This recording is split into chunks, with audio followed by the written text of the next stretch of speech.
முன்னாடி பேச மாட்டானுங்க, பின்னாடி தான் பேசுறானுங்க, முன்னாடி பேசுறது இல்ல.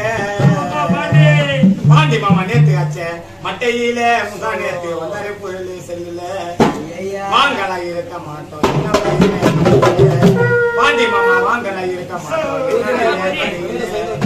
அம்மா புச்ச பால கக்கவா பாரு நொடியில